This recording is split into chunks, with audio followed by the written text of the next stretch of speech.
If you ever drive through rural Tennessee and see a cluster of burnt foundations hiding under the vines, don't look away. People will tell you it was a wildfire, but the truth is far older and far heavier than any fire that touched the land. I know because my father survived the night. The whole village was burned alive. They call it Ashford Hollow now. But when my father was a boy in the late 1960s, it had another name, Briar Creek Village, a small rural settlement tucked between low Tennessee hills, with only one dusty main road, a wooden church, and 36 families who believed in working, praying, and minding their own business. My father, Thomas, rarely talked about his childhood, but on his last Thanksgiving with us, when the air felt heavy in that way it does before somebody says something life-changing, he finally opened up. He said, "I'll tell you why I never burn leaves in the yard, why I never sit too close to campfires, why I never go back there." And then he told us the story, the day everything changed. It was June 12th, 1969. My father was 12. The morning had been ordinary. Kids running barefoot, women hanging laundry, men fixing fences. The sun was high and hot, the kind that makes sweat bead even when you're standing still. But sometime around 3:17 p.m., everything changed. He remembered it, clearly not because of sight or sound, but because of the silence. All the birds stopped, Hi said, like they knew before we did. Moments later, a rumble rolled through the hills, slow, deep, wrong. Then a second rumble. My father looked toward the tree line and saw something he didn't understand.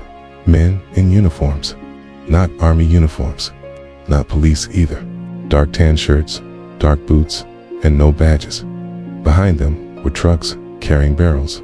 Terror-side, behind the barrels were torches. The leader shouted, "Clear the area. This land belongs to the government now." But no one had heard anything about relocation. No letters, no officials, no meetings, just men with torches. The village resists. Briar Creek had lived on that land for nearly a century. Families had buried generations in the small graveyard by the church. No one intended to abandon their home based on the word of strangers. Pastor Elwood stepped forward. "Bible in hand," he asked, "on whose authority?" The man smiled, not with joy, but with cruelty.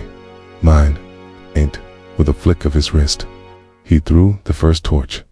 "The first house be ruinous," my father said. It was the Harper house, a small two-room cabin with a metal roof. Flames caught quicker than anyone expected, licking up the porch beams, devouring the dry wood. Women screamed. Children cried. Men rushed with buckets that did nothing. The fire looked unnatural, too fast, too bright, too hungry. Then a second house ignited, and a third. The men in uniforms formed a line, preventing anyone from escaping through the road. Anyone who tried was pushed back at gunpoint. The village was burning, house by house, and the men who lit the fires watched with cold, unblinking eyes my father's escape.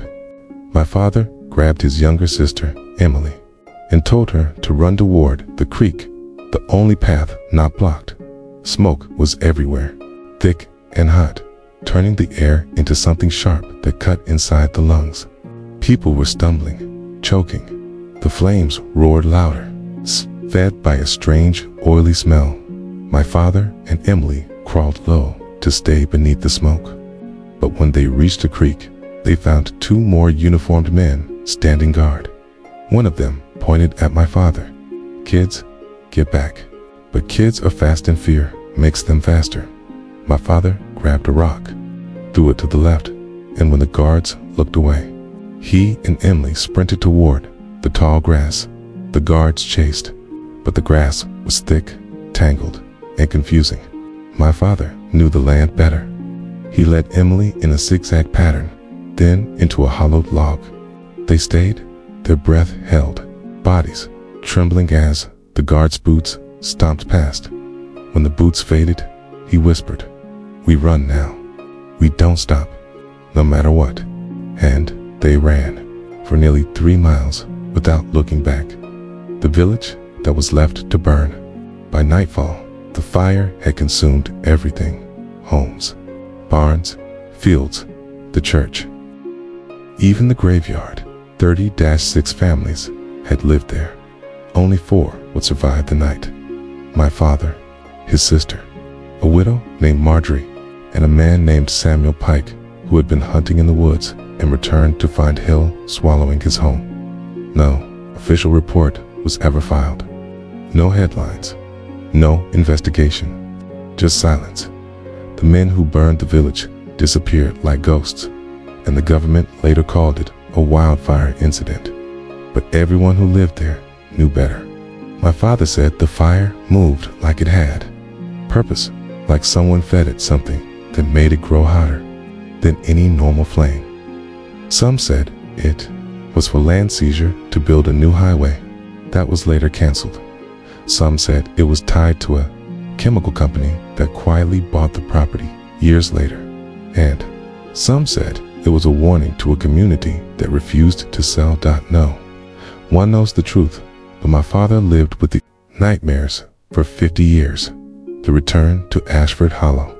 2 years before his death, he asked me to drive him back to the ruins. I need to see it one last time, he said. We reached the place around sunset. The land was quiet, covered in kudzu vines, rusting metal, and broken foundations. A few stone chimneys still stood like gravestones. My father walked slowly, touching the charred stones, his eyes filling with memories that weighed more than he could ever say. Then he said something I'll never forget. Fire doesn't just destroy things, it reveals the truth. Briar Creek wasn't burned because it was weak, but because it was strong enough to stand in someone's way. He pointed at the ground. This land taught me something. Do you know what survives fire? I shook my head. He knelt, picked up a small green sprout, pushing through the ash, and handed it to me. Anything that refuses to stop growing. The wisdom he left to me when my father passed 2 months later. I found a note in his old toolbox. It read, "When life burns you down, don't rebuild the same house. Build something stronger. Ashes aren't the end. They're the beginning." I keep that note in my wallet, and every year I visit Ashford Hollow, the place where my father learned courage and where I learned resilience. When you walk through the ruins now, you can still feel something in the air. Not fear, not grief, strength. The kind of strength that rises up again and again, no matter how many times someone tries to burn it down. If this story reached you, if it made you feel something, I'd love to know. What is something in your life that burned down but taught you to grow stronger? Tell me in the comments. And if you want more emotional, real-life inspired stories like this, subscribe now. Turn on notifications so you never miss the next one. Your voice matters here. Your story matters too.